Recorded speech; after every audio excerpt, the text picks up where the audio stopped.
न कुरु प्रजाभ्यो भयं न पशुभ्यः सुशान्तिर्भवतु।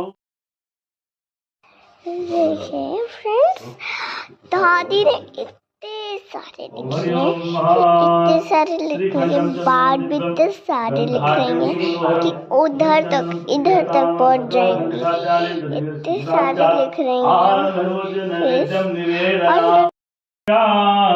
गावत हरि गुण परम प्रवीण। नारद जी जब पहुंचे, नारद जी ने देखा कि शुक्ल भगवान चार भुजाओं से युक्त हैं।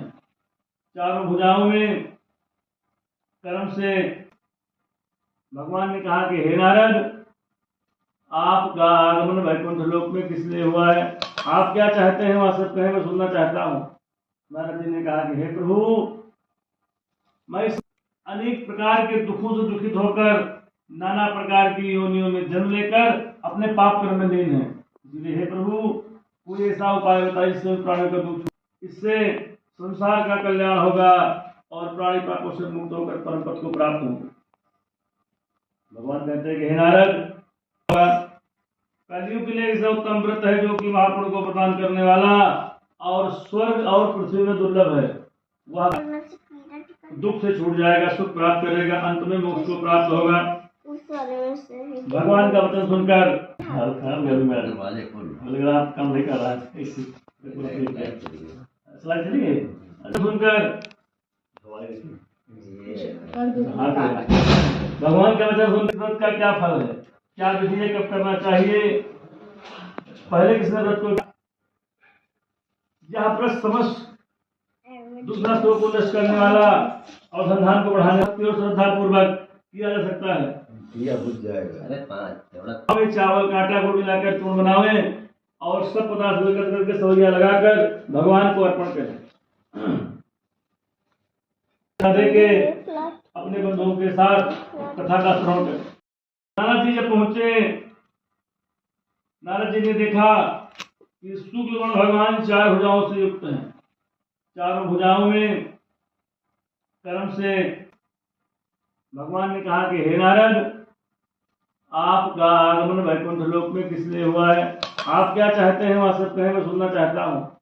नारद जी ने कहा कि हे प्रभु, मैं अनेक प्रकार के दुखों से दुखित होकर नाना प्रकार की योनियों में जन्म लेकर अपने पाप कर्म में लीन है। इसलिए हे प्रभु, कोई ऐसा उपाय बताइए जिससे प्राणियों का दुख, इससे संसार का कल्याण होगा और प्राणी पापों से मुक्त होकर परम पद को प्राप्त होंगे। भगवान कहते हैं कि हे नारद, कलयुग के लिए ऐसा उत्तम व्रत है जो कि महापुरुष को प्रदान करने वाला और स्वर्ग और पृथ्वी में दुर्लभ है। वह दुख से छूट जाएगा, सुख प्राप्त करेगा, अंत में मोक्ष को प्राप्त होगा। भगवान का वचन सुनकर आप काम नहीं कर रहा है, सुनकर भगवान का वचन सुनकर का क्या फल है, क्या विधि है, कब करना चाहिए? पहले किसने व्रत को यह प्रश्न समस्त दूसरा शोक को नष्ट करने वाला और संधान को बढ़ाने और श्रद्धा पूर्वक किया जा सकता है। दिया बुझ जाएगा। अरे चावल का आटा गुड़ मिलाकर चूर्ण बनावे और सब पदार्थ एकत्र करके सवैया लगाकर भगवान को अर्पण करें। के अपने बंधुओं के साथ कथा का श्रवण करें। नारद जी जब पहुंचे, नारद जी ने देखा कि शुक्ल भगवान चार भुजाओं से युक्त हैं। चारों भुजाओं में कर्म से भगवान ने कहा कि हे नारद, आपका आगमन वैकुंठ लोक में किस लिए हुआ है? आप क्या चाहते हैं वह सब कहें, मैं सुनना चाहता हूँ। नारद जी ने कहा कि हे प्रभु, मैं अनेक प्रकार के दुखों से दुखित होकर नाना प्रकार की योनियों में जन्म लेकर अपने पाप कर्म में लीन है। इसलिए हे प्रभु, कोई ऐसा उपाय बताइए जिससे प्राणियों का दुख, इससे संसार का कल्याण होगा और प्राणी पापों से मुक्त होकर परम पद को प्राप्त होंगे। भगवान कहते हैं कि हे नारद, कलयुग के लिए ऐसा उत्तम व्रत है जो कि महापुरुष को प्रदान करने वाला और स्वर्ग और पृथ्वी में दुर्लभ है। वह दुख से छूट जाएगा, सुख प्राप्त करेगा, अंत में मोक्ष को प्राप्त होगा। भगवान का वचन सुनकर दरवाजे खोल बोले आप काम नहीं कर रहा है स्लाइड चलिए सुनकर भगवान का वचन सुनकर व्रत का क्या फल है, क्या विधि है, कब करना चाहिए। पहले किसने व्रत को यह प्रश्न समझ दूसरा शोक को नष्ट करने वाला और संधान को बढ़ाने और श्रद्धा पूर्वक किया जा सकता है।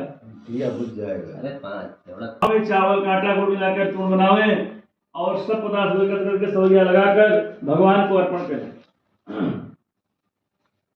के अपने बंधुओं के साथ कथा का श्रवण करें।